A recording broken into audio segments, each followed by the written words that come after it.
Olá, meus queridos amados do Facebook, também do YouTube. Meus amados, chegou aquele dia, de sexta-feira, como eu costumo fazer, de compartilhar um pouquinho do nosso raciocínio, fazer um pouquinho de um raciocínio para compartilhar com vocês. Então hoje chegou o dia, nós vamos compartilhar, fazer um raciocínio. Mas também é o dia do quê? De nós fazer denúncia. Então é o momento do nós denunciar o hino da chamada harpa cristã, que de cristã não tem nada. De cristã só tem o nome. O hino de número 19.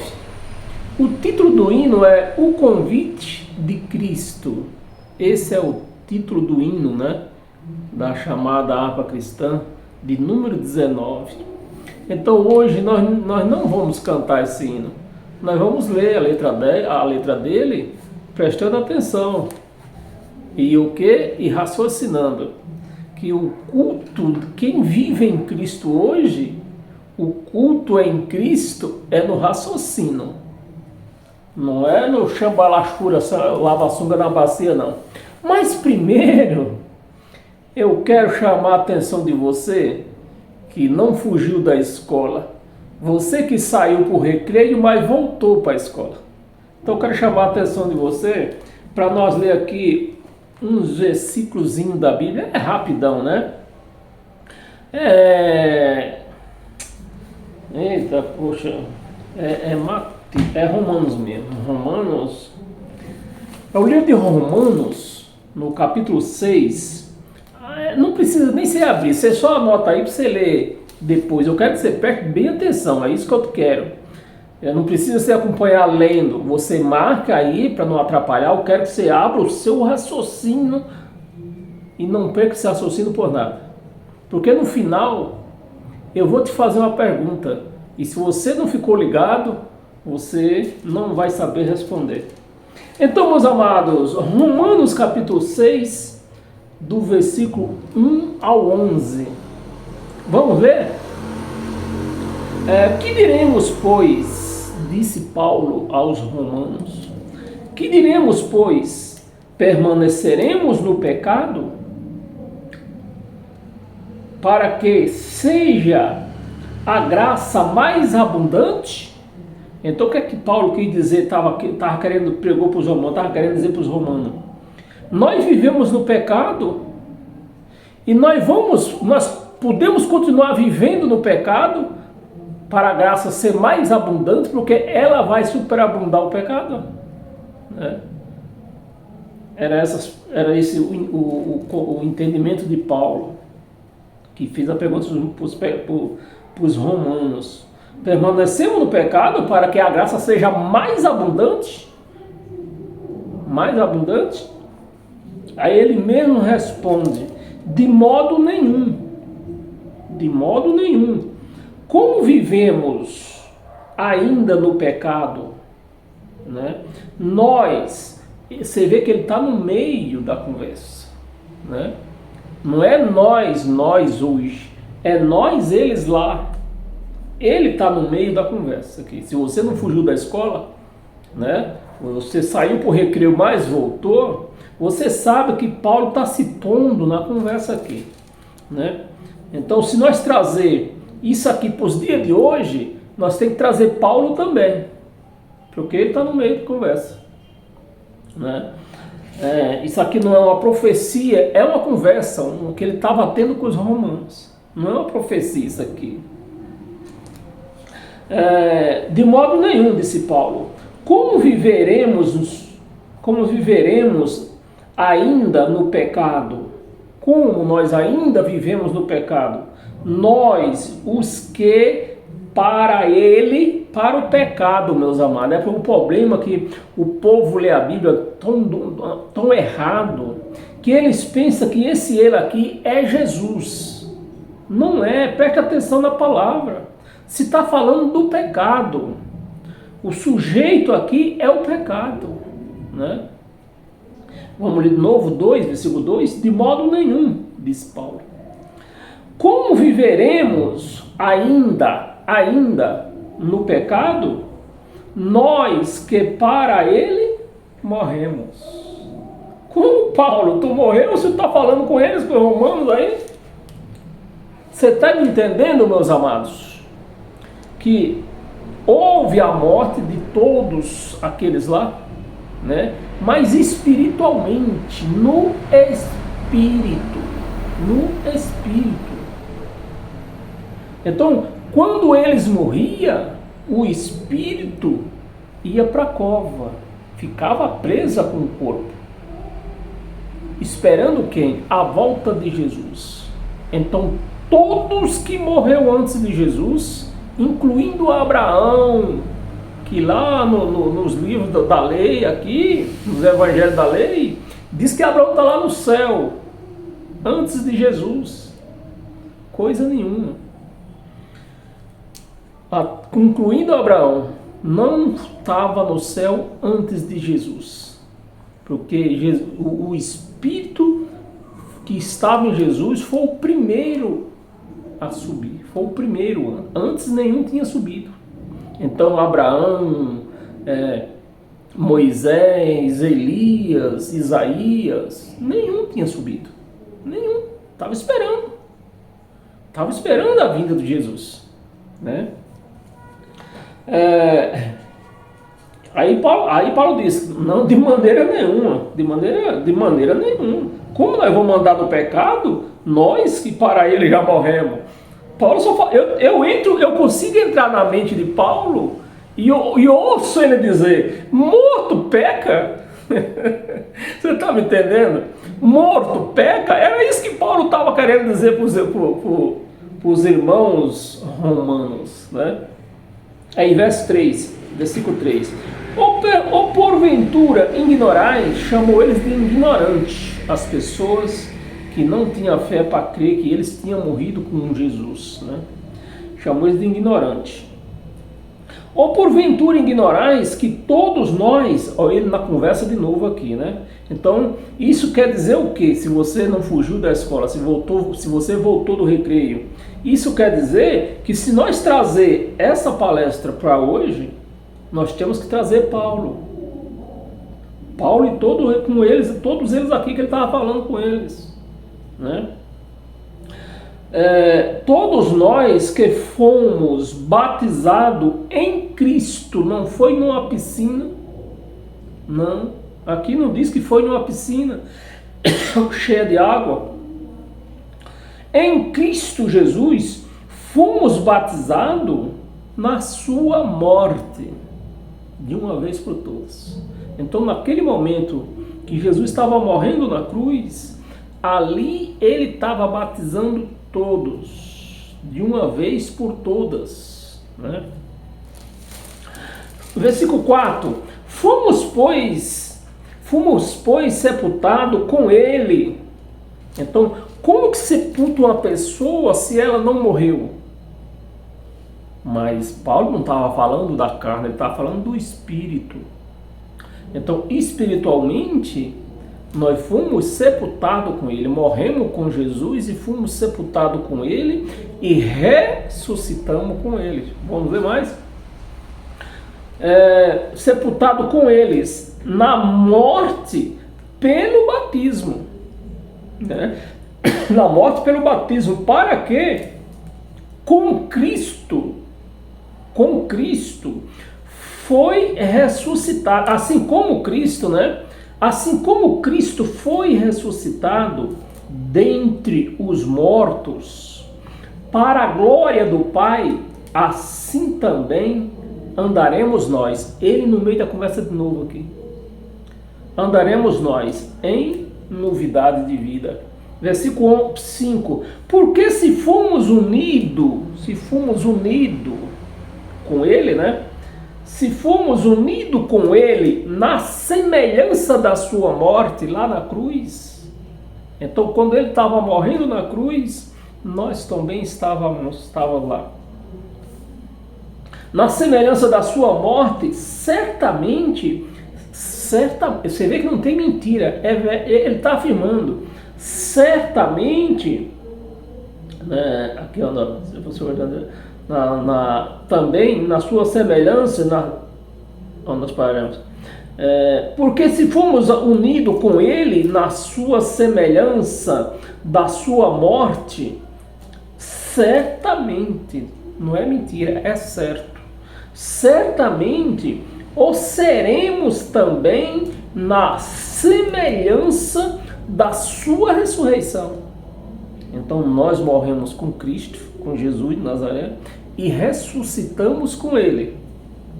É o que está dizendo a palavra aqui, né? 6. Sabendo isto, que foi crucificado, foi ou não foi? Foi crucificado com ele o nosso velho homem. Mas os pastores dizem que fica onde? Na água, na piscina. Aqui está dizendo que foi com ele na cruz. Para que o corpo do pecado, aquela carne que pecava e tinha que dar conta para Deus, era aquela carne. O corpo do pecado, que também nós podemos dizer que é a lei, era a lei que fazia pecar, né? O corpo do pecado seja destruído. Foi destruído ou não foi? Seja destruído e não sirvamos o pecado. E não sirvamos o pecado, ou seja, ele servia o quê? O pecado era a lei, ele servia a lei, era a lei que representava, está falando representando aqui por esse pecado. E não sirvamos o pecado como escravo, que eles eram o quê? Escravo, servindo escravo da lei. Você está entendendo que o pecado aqui era a lei? 7. Porquanto, quem morreu está justificado, não vai ser, está. No pretérito presente deles lá já estava 2000 anos atrás, né? Imagina hoje. Quem morreu está justificado do pecado. 8. Ora, se já morremos com Cristo, morremos ou não morremos? Espiritualmente sim. Então, essa morte está se referindo ao espírito que ia para a cova, junto com a carne, né? E que hoje não vai mais. E essa carne hoje, para Deus, ela está morta. Então, os pecados, o que nós chamamos de erros da carne, que essa carne pratica hoje, ela não contabiliza para Deus. Ela contabiliza para ela mesma. Os erros dessa carne vai trazer o quê? Disciplina para ela. Então, se nós erramos, nós vamos trazer disciplina para a nossa carne. Por exemplo, se nós beber, todo dia nós andamos bebendo uma garrafa de cachaça, nós vamos trazer o quê? Cirrose, perca da família, tudo isso aí. Está me entendendo?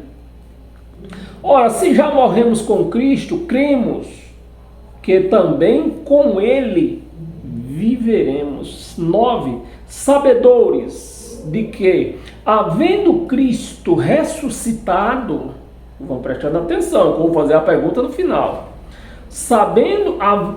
Sabedores de que, havendo Cristo ressuscitado dentre os mortos, já não morre. A morte já não tem domínio sobre ele. Que era a morte, ela tinha domínio sobre o nosso espírito, que levava para a cova. Hoje a morte não tem mais esse domínio.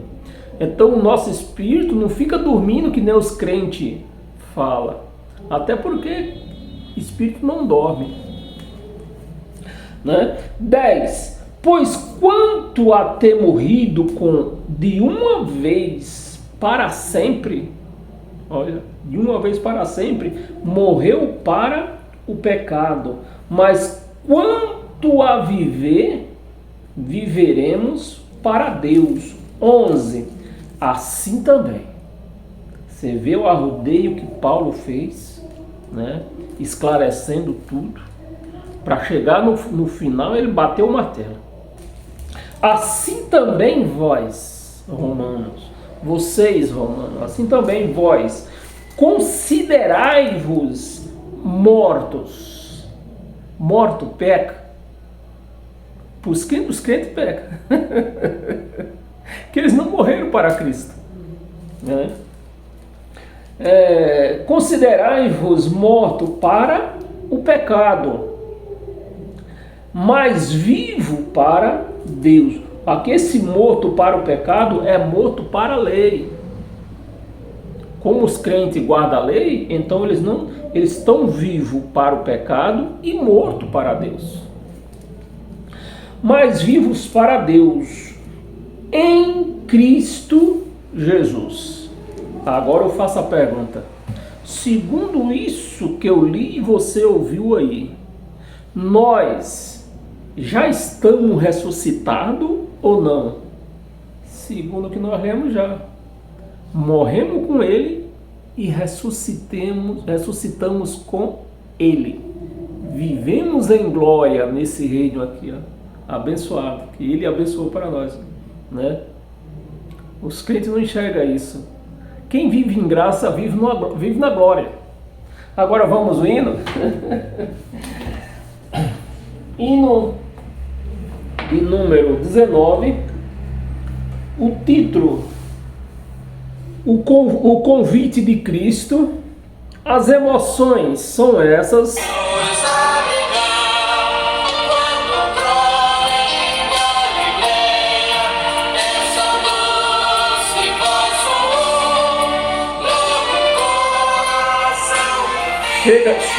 Chega de emoções, senão você não vai entender. Bem, quando nós cantamos uma música com instrumentos musicais, a nossa mente, a nossa tá voltada para os instrumentos musicais. Você vê que quem ganha se a letra é bonita é os instrumentos musicais que falam se a letra é bonita ou é feia. Então, o povo canta dizendo que está adorando a Deus, mas não presta atenção na letra. Mas hoje nós vamos prestar atenção na letra, porque nós não vamos cantar, vamos ler a letra.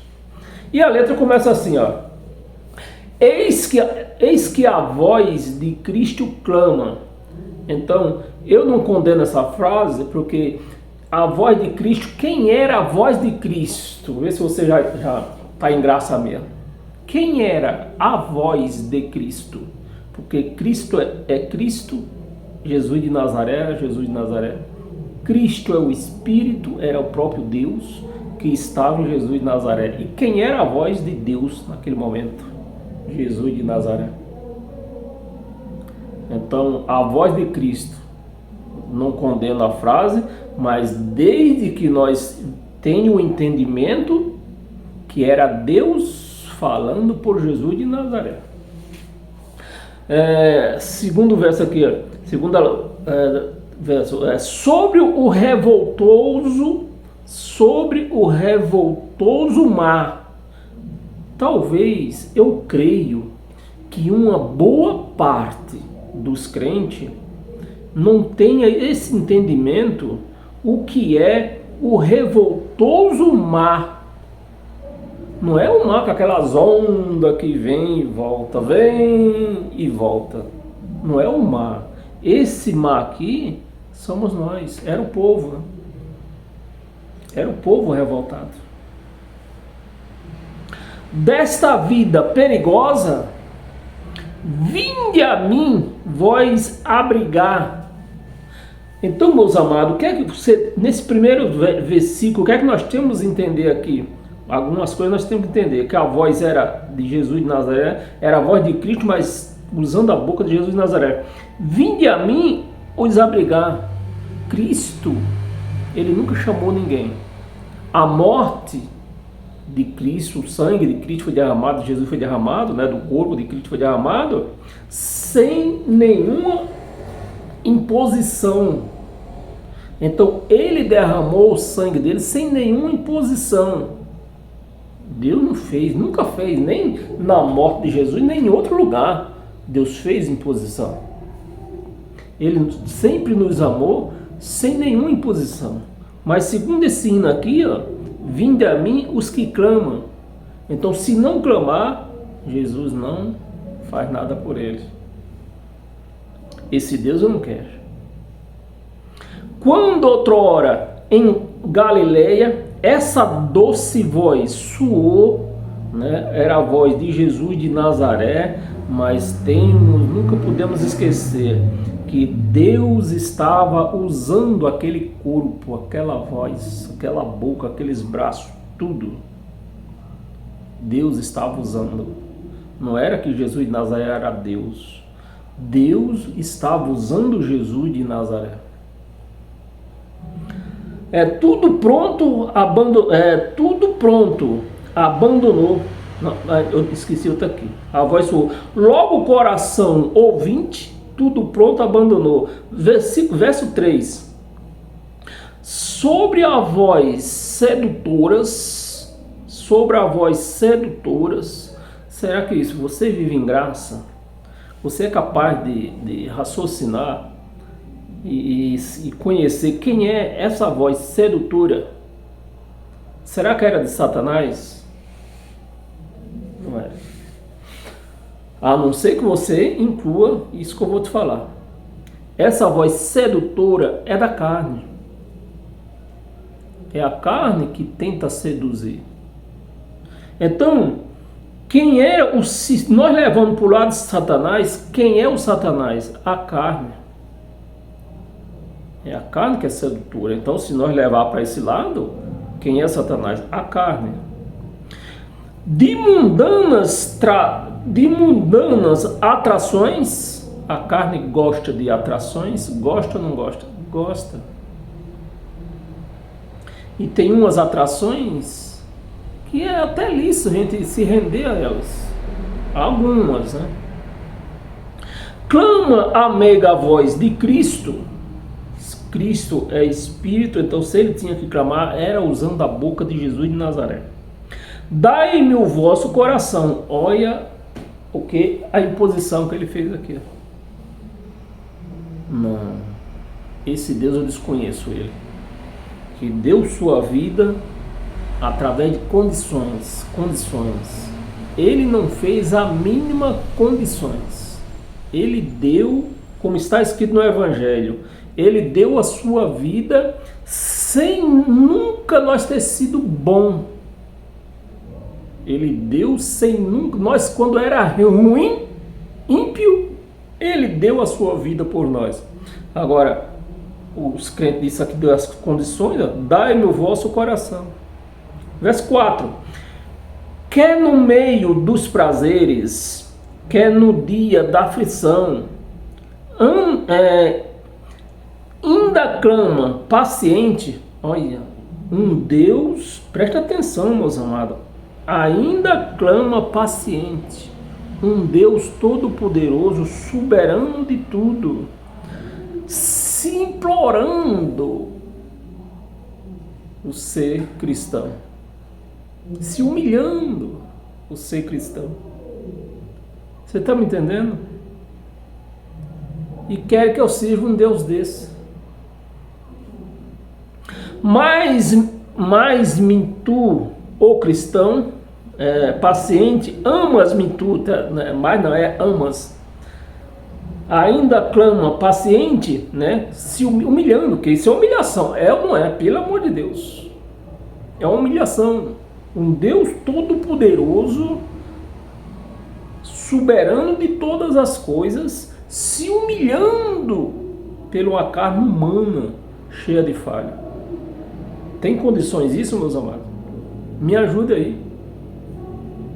Ainda clama paciente, dai-me tu, ó cristão, dai-me teu coração, cristão, dai-me pelo amor do teu Pai. Olha só. Verso 5.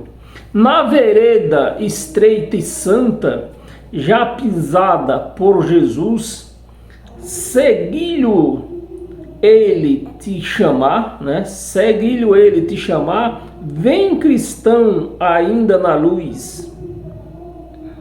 Vem cristão ainda na luz. Dessa cruz angustiosa, onde brilha o seu amor, né? Onde brilha o seu amor, ouve a voz que te convida. Esse negócio de convite não está na Bíblia. É coisa dos crentes. Ouve a voz que te convida, ouve, segue-me, pecador. Ouve, segue-me, pecador. Se a morte dele na cruz foi para levar os pecados da cruz, se ele levou, que pecado tem o povo agora? Me ajude, meus amados. Que pecado tem? Ele levou os pecados na cruz. Se ele levou, não existe mais pecado. Não existe mais pecado. Até porque o pecado era a lei que fazia esse pecado, a transgressão da lei. A lei fazia eles transgredir, porque era 613 mandamentos e eles não conseguiam cumprir.